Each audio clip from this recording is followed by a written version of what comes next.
Hello all of you, I welcome you on your very own YouTube channel Manoj Jangir classes. और आज फिर एक बड़ा ही इंटरेस्टिंग सा क्वेश्चन लेके आ गया हूं आप लोगों के लिए। And believe me, I just don't like these questions. मुझे ये क्वेश्चंस मतलब बिल्कुल अच्छे नहीं लगते। क्यों अच्छे नहीं लगते? क्योंकि यहाँ पर बहुत सारी चीजें हैं।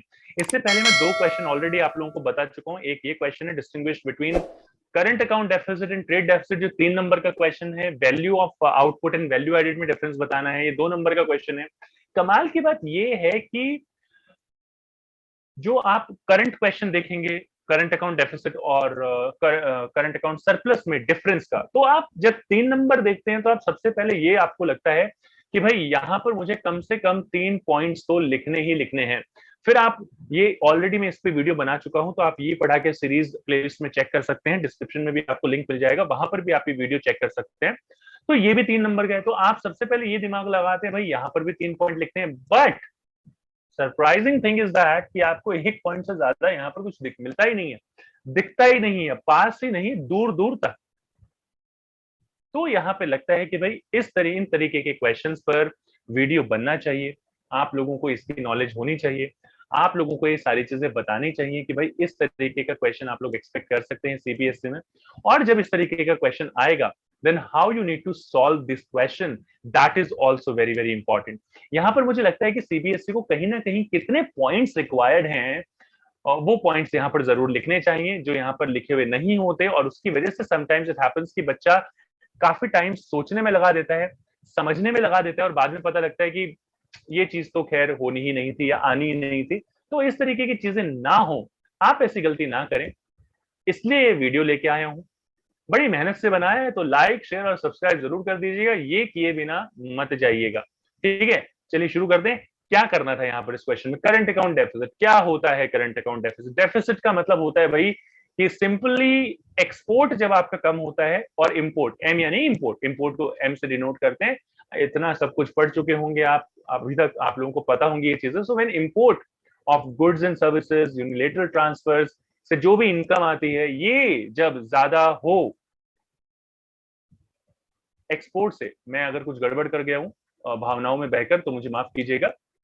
इंपोर्ट की तरफ क्या क्या आता है? It is basically responsible for outflow of foreign exchange. यहाँ पर आउटफ्लो होता है, import is responsible for inflow of foreign exchange.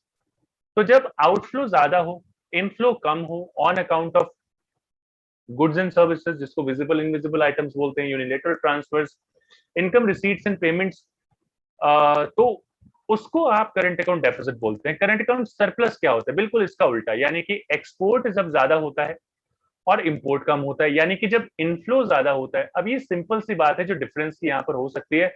मुझे अभी तक तो कोई और डिफरेंस यहाँ पर नजर आ नहीं रहा है, लेकिन अगर आपको कुछ पता लगता है ऐसा कि इसमें कोई और भी डिफरेंस लिखा जा सकता है, मुझे कमेंट सेक्शन में जरूर कमेंट करके बताएं। डाउट हो तो वो भी जरूर पूछें। हर एक कमेंट का आप किसी भी वीडियो पे देख लीजिए, हर एक कमेंट को रीड करता हूं और उसका रिप्लाई जरूर करता हूं। आपके पास अगर कोई ऐसा क्वेश्चन है जिसका आंसर आप पता करना चाहते हैं, एक्सप्लेनेशन रिक्वायर्ड है, आप चाहते हैं कि आपका क्वेश्चन ये पढ़ा क्या सीरीज में इंक्लूड हो, तो आप हमें कमेंट सेक्शन में कमेंट करके बता सकते हैं, और हर एक कमेंट का रिप्लाई मैं जरूर करता हूं। आंसर की बात कर लेते हैं। So current account deficit, deficit है, मैंने ऑलरेडी ऊपर थोड़ा बहुत ज्ञान आपको दे दिया है, चक्षु जो है आपके खोल दिए मैंने। तो it refers to excess of payment, payment ज्यादा होती है, आउटफ्लो है। For value of imports of visible items यानी कि गुड्स, इनविजिबल आइटम्स यानी कि सर्विसेज, यूनिलेटरल ट्रांसफर्स, ये ज्यादातर 3 आइटम्स ही आते हैं। इनकम जो मैंने बताया, income receipts and to and from abroad, ये यहाँ पर इग्नोर किया जाता है। तो 3 चीजें आप इंक्लूड कर लीजिए कि visible items, invisible items, unilateral transfers, इनका इंपोर्ट जब ज्यादा होता है, export of visible invisible items and unilateral transfers, that's what we call current account deficit. उसको हम करंट अकाउंट डेफिसिट कहते हैं, ऑलरेडी मैं यहां पर एक्सप्लेन कर चुका हूं। करंट अकाउंट सरप्लस क्या होता है?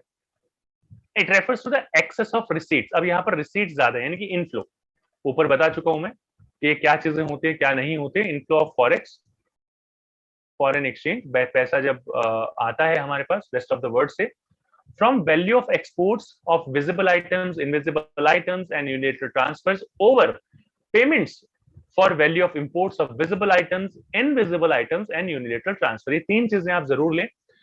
विजिबल आइटम्स एक बार फिर से बता देता हूं, इसको हम कहते हैं गुड्स। इनविजिबल आइटम्स फिर से बता देता हूं, इसको हम कहते हैं सर्विसेज। और यूनिलेटरल ट्रांसफर यानी कि single sided transactions, one sided transactions.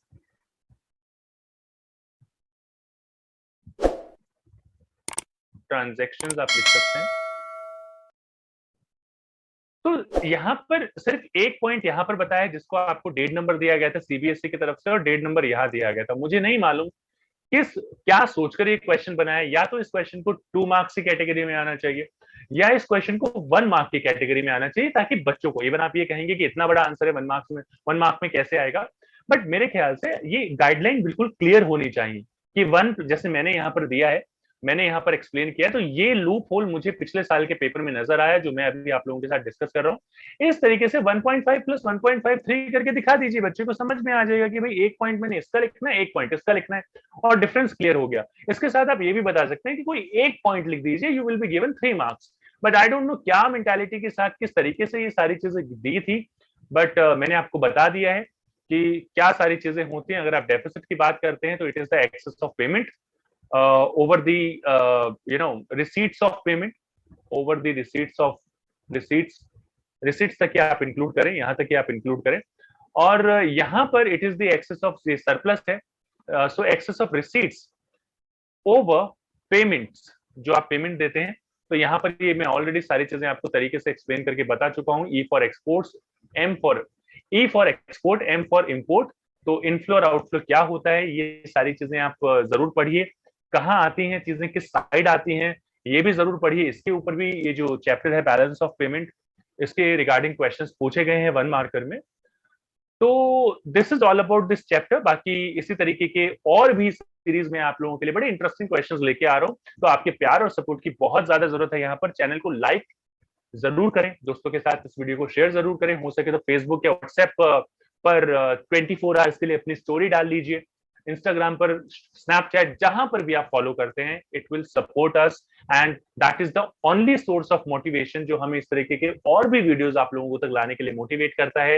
WhatsApp और टेलीग्राम ग्रुप ज्वाइन करना है, डिस्क्रिप्शन में लिंक है। अगर वीडियोस चाहिए macro economics, IED, most important question of macro economics या most important questions of IED, description में वीडियो अवेलेबल है, जाइए, चेक कीजिए, देखिए, पढ़ते रहिए। मिलते हैं आपसे नेक्स्ट क्लास में। चैनल सब्सक्राइब नहीं किया है, कुछ भी कीजिए, सब्सक्राइब जरूर कीजिए, और बेल पर प्रेस कर ऑल को जरूर क्लिक कीजिए। इतनी सी रिक्वेस्ट है, गुजारिश है।